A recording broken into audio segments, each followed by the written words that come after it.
Lukáša predvedli z policajnej cely, kde sedí od dňa, kedy ho spolu s družkou Barborou polícia zadržala. Lukáš zostáva vo väzbe aj napriek tomu, že pojednávanie odročili. Vo veci totiž koná iný sudca. Jeho družku, matku trojročnej Veroniky, prepustili a stíhajú ju na slobode.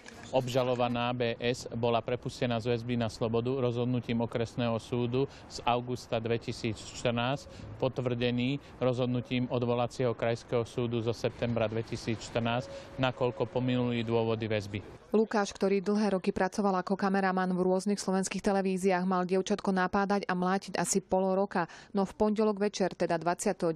apríla, to prehnal a trojročné bezbranné dievčatko skončilo v nemocnici. Veronika mala vytrhané vlasy, zlomené rebrá, veľké zárezy na zadočku a modriny takmer po celom telíčku. Jej vlastná matka sa mala na to prizerať. Ani vtedy, keď stál poprvýkrát pred sudcom, a ani teraz neprejavil ľútosť. Lukáš, zbil si to dievčatko. Čo ťa k tomu viedlo?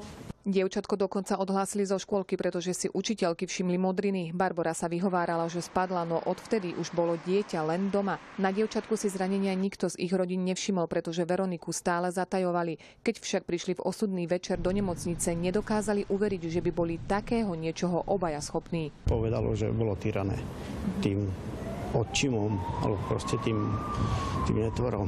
Že ju bil rukou, varechou, po celom tele. Obe rodiny sa od Lukáša ako aj od Barbory dištancovali a želali si len uzdravenie dievčatka a pre nich spravodlivý trest. Lukáš sa na slobodu tak skoro nedostane. V prípade dokázania viny mu totiž hrozí až 12-ročné väzenie. Pojednávanie v tejto veci sudca vytýčil na 17. februára. Silvia Bartoňová, televízia JOJ.